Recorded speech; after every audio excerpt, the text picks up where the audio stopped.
রিচা, তোমার ক্লাস করে কেমন লেগেছে?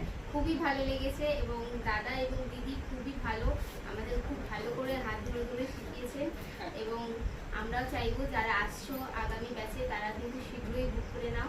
দিদি এবং দাদা খুব পোলাইটভাবে তোমাদের শিখিয়ে দেবে আর খুব ভালো লেগেছে। আমার নাম জোসনা সাউ, আমি ট্যাংরা কলকাতা থেকে এসেছি। আর আমি এখানে ম্যামের কাছে কেক শিখতে এসেছি। ম্যাম খুবই ভালো পোলাইটভাবে কেক সবাইকেই শিখিয়েছে, হাতে ধরে শিখিয়েছে। আর আগামীকাল যারা আসছো কেক শিখতে ম্যামের কাছে অবশ্যই কেক শিখবে। ম্যাম খুবই ভালোভাবে প্রথমে সবাইকে কেক শেখাবে। না না, আমার নাম পিয়ালি কাঁঠাল, আমি বেলঘরিয়ে পিজিতে থাকি। আমি ঘাটাল থেকে আসলে এসেছি। তো আমি ফেসবুকে দিদির পোস্ট দেখেছিলাম, তো এসে দেখলাম যে দিদি খুব ভালো নিজে হাতে সমস্তটা শিখিয়েছেন, কোথায় ভুল হচ্ছে না হচ্ছে সমস্তটা। তো আমার শিখে খুব ভালো লেগেছে, আমার মনে হয় আমি পারবো। তো তোমরা যারা আসতে চাইছো তারা অবশ্যই এসো আর দিদির কাছে শিখে যাও, তোমাদের খুব ভালো লাগবে।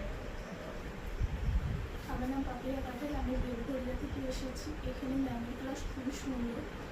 ম্যাম নিজের হাতে ভালো করে শিখিয়ে দেয়, কারণ যদি কিছু অসুবিধা হয় ম্যাম ভালো করে বুঝিয়ে দেয়। তোমরা তাড়াতাড়ি এখানে আসতে পারো এবং শিখতে পারো, খুবই ভালোভাবে। Thank you. আমি রিয়া, আমি দমদম নাগেরবাজার থেকে এসেছি। তো দিদির 3 দিনের ক্লাস ছিল, খুবই স্যাড হচ্ছে আজকে লাস্ট ক্লাস করলাম। তো যাই হোক, মনে হচ্ছে আরও যেন এক্সট্রা ক্লাস পেলে আমি খুবই আনন্দিত হতাম। ম্যামকে তো খুবই মিস করবো, কেন কিছু বলার নেই। মানে ম্যাম এতটাই ফ্রেন্ডলিভাবে মানে কোঅপারেট করে আমাদের সাথে এত সুন্দরভাবে শিখিয়েছে, মানে সেটা কেউ এসে যদি না দেখে সেটার মুখে আমি মুখে বলছি কেউ বিশ্বাস করতে পারবে না। Thank you ma'am. আমার নাম ঈশিতা দাস, আমি বিরাটি দিয়ে এসেছি।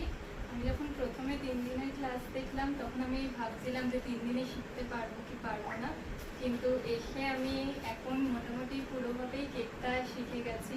আশা করছি পরে আরও ভালো করে করতে পারবো। আর পরে যারা বুক করছো তারা তাড়াতাড়ি বুক করে নাও, ম্যাম ভালো করে শিখিয়ে দেবে।